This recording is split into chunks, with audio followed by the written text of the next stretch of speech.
This content is produced by PASS, the CSLB, an independent audio-first study companion for busy California B general candidates. I build these lessons from official CSLB study guide topics and reputable source-backed California materials so you can study on the go. This is exam prep reinforcement, not legal, professional, engineering, or job-specific advice. Exam content is set by PSI and the CSLB and may change, so always verify current requirements against official CSLB materials. No exam outcome is guaranteed. Now let's get into it. A heat pump project can be mechanically sound and still fail as a coordinated construction project. The equipment may fit on a submittal, but the building may not have the reserved space, the branch circuit, the panel capacity, the service clearance, or the inspection sequence needed to support it. That is the central idea I want you to hold on to. Electrification is not only an equipment decision, it is a building coordination decision. For a general building contractor, the job is not to personally perform a specialized electrical load calculation or refrigerant diagnostic. The job is to recognize the coordination points early, bring in the qualified electrical and heating professionals, protect required space during framing and rough work, and keep the schedule from burying a problem behind finishes. I think of every electrification project as 4 questions. Where will the equipment and future replacement equipment physically go? What electrical rough-in must be present? Can the existing service and panel support the proposed load under an accepted calculation method? What verification has to happen before the work is concealed or closed out? A missed answer at the beginning becomes a change order later. Start with the building, not the appliance. A heat pump is part of a larger system that includes equipment location, clear service access, electrical capacity, ducts or hydronic distribution, controls, condensate management, and compliance documentation. I do not need to turn the general building contractor into the designer of every one of those parts. I do need the contractor to make sure the people responsible for those parts are working from the same plan. Suppose a project replaces a gas furnace with a heat pump. Before the equipment is ordered, I want the team to confirm the proposed electrical load, the circuit requirements, the panel location, the path for conductors, the indoor and outdoor equipment locations, and the testing requirements. If one trade waits until the end, the most convenient route may cross a protected panel space. The selected unit may require capacity that was never evaluated, or the rater may arrive after the ducts are already hidden. The useful habit is to coordinate by decision point. During design and estimating, identify the proposed equipment and the professionals who must size and verify it. During framing and rough work, preserve the physical zones and routes.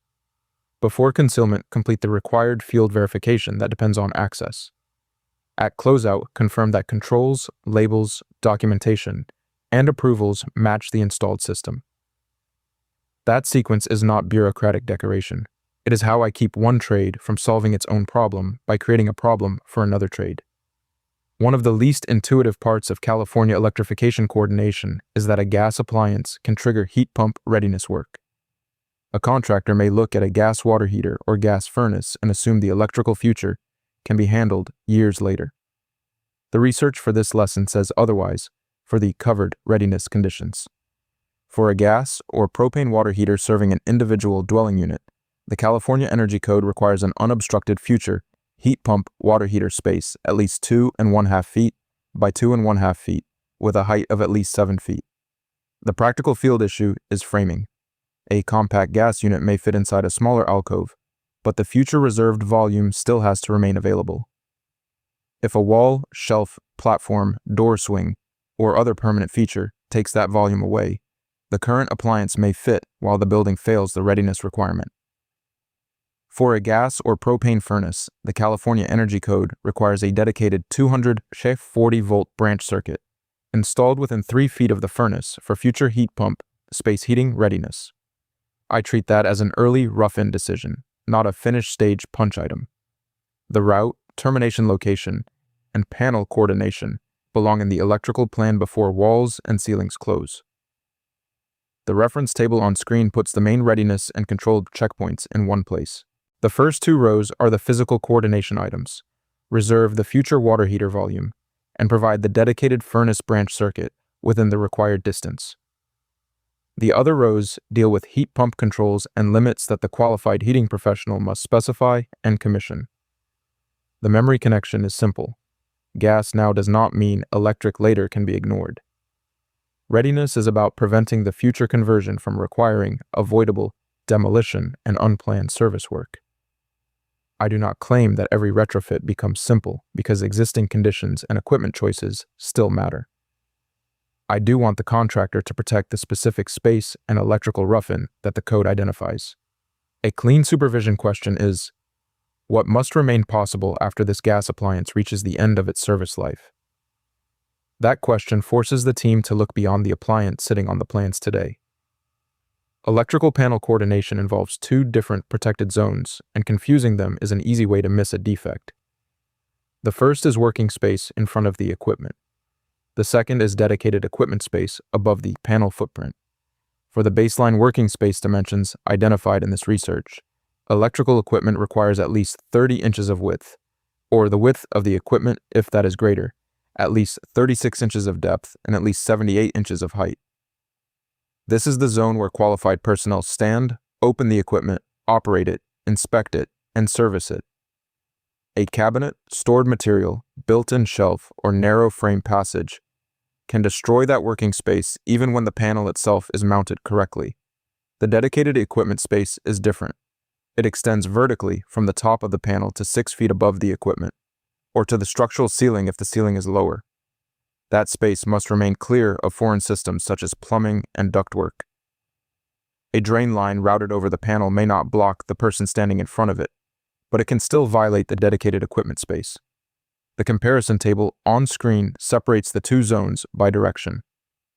Working space projects out from the front and includes width, depth, and height. Dedicated equipment space rises above the panel footprint.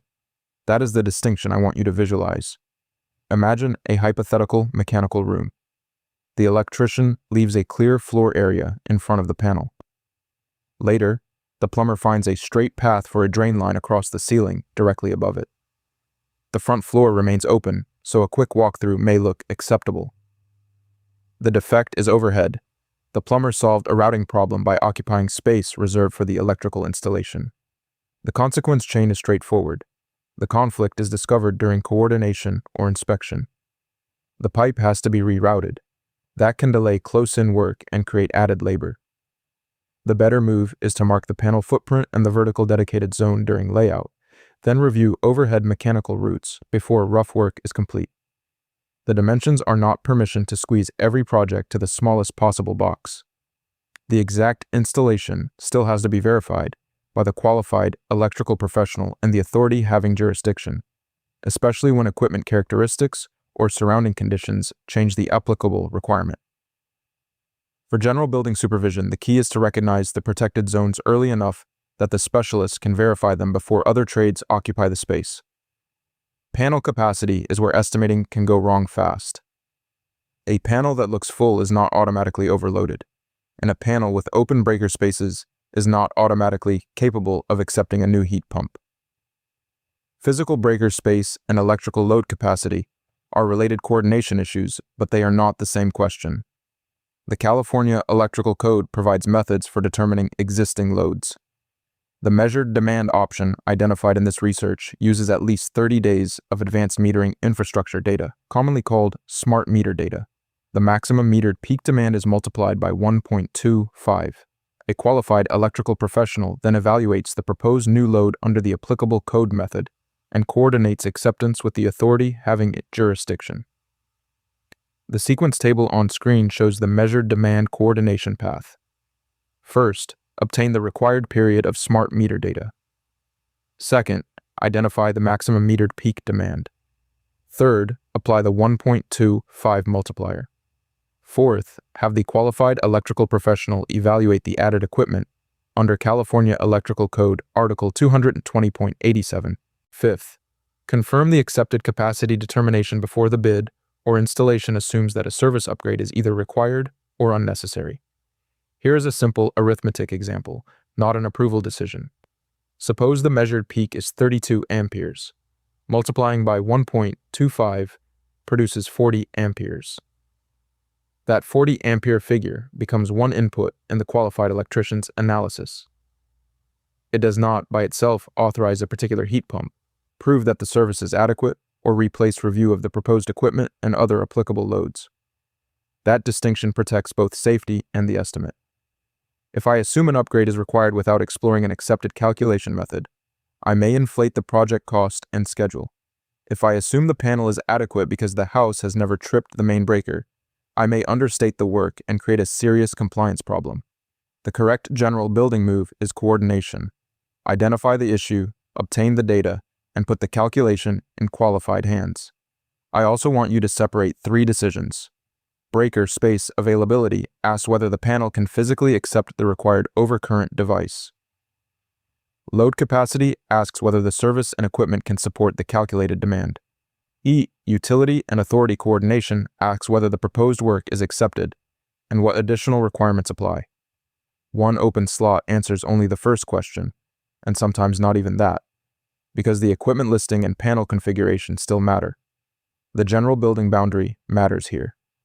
A study topic can require you to recognize a calculation method without making you the person who performs or stamps the specialized work. I want the contractor to know enough to ask the right questions and prevent bad sequencing. For panel capacity, that means coordinating with a qualified electrical professional. For heat pump selection, controls, refrigerant work, and commissioning, that means coordinating with the qualified heating professional. For field verification required by the Energy Code, that means scheduling the appropriate Energy Code compliance rater. This boundary is not passive. The subcontractor handles it is not a complete coordination plan. I still need to confirm that the task is assigned, that the needed information is available, that the timing works, and that the result is documented before the next trade covers the work. During estimating, I would carry clear assumptions. Is the proposal based on the existing service being adequate subject to an approved load calculation? Is a panel upgrade included, excluded, or carried as an allowance? Is utility work required? Is third-party verification included and scheduled? Clean assumptions prevent the estimate from pretending that an unresolved technical issue has already been answered. Heat pump coordination also includes operating controls that affect electrical demand. For systems with supplementary electric resistance heat, the California Energy Code rule identified in this research requires controls that lock out that supplementary heat when the outdoor temperature is above 35 degrees Fahrenheit. The stated exceptions are defrost operation and emergency operation. The same source material limits electric resistance supplementary heat to no more than 2.7 kilowatts per nominal ton of cooling capacity. If the heat pump has an installer adjustable defrost delay timer, the delay must be set to at least 90 minutes. The practical effect is that the backup resistance heat cannot be treated as an unlimited substitute for heat pump operation.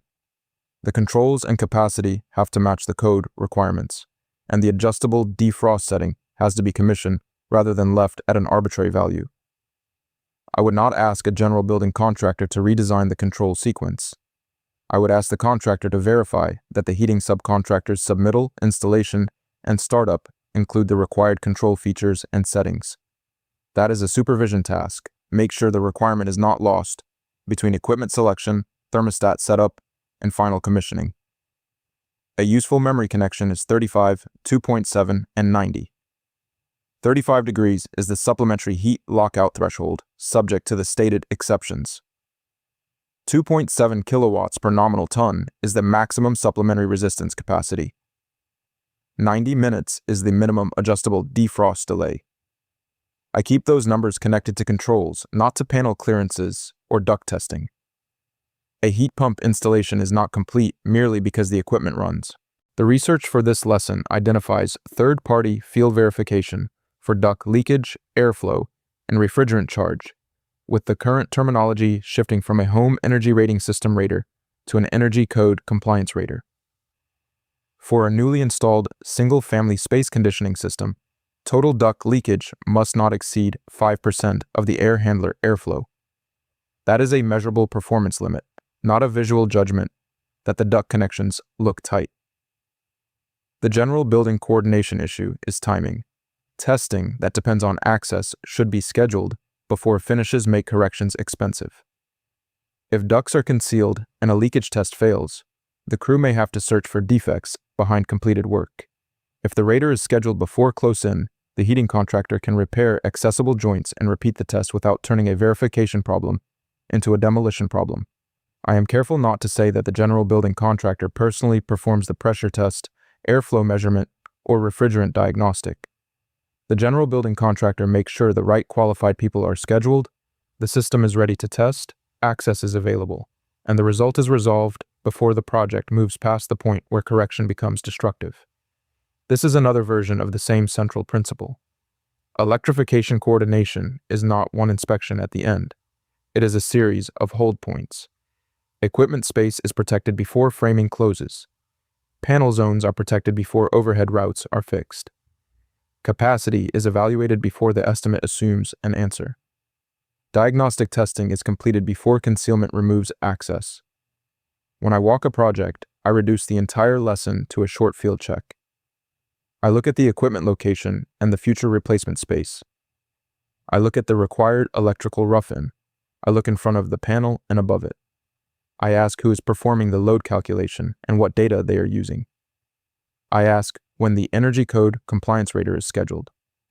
I ask what must pass before drywall or other finishes proceed. The most important distinction is that visible room in a panel, visible room in an alcove, and visible room in a schedule do not prove compliance.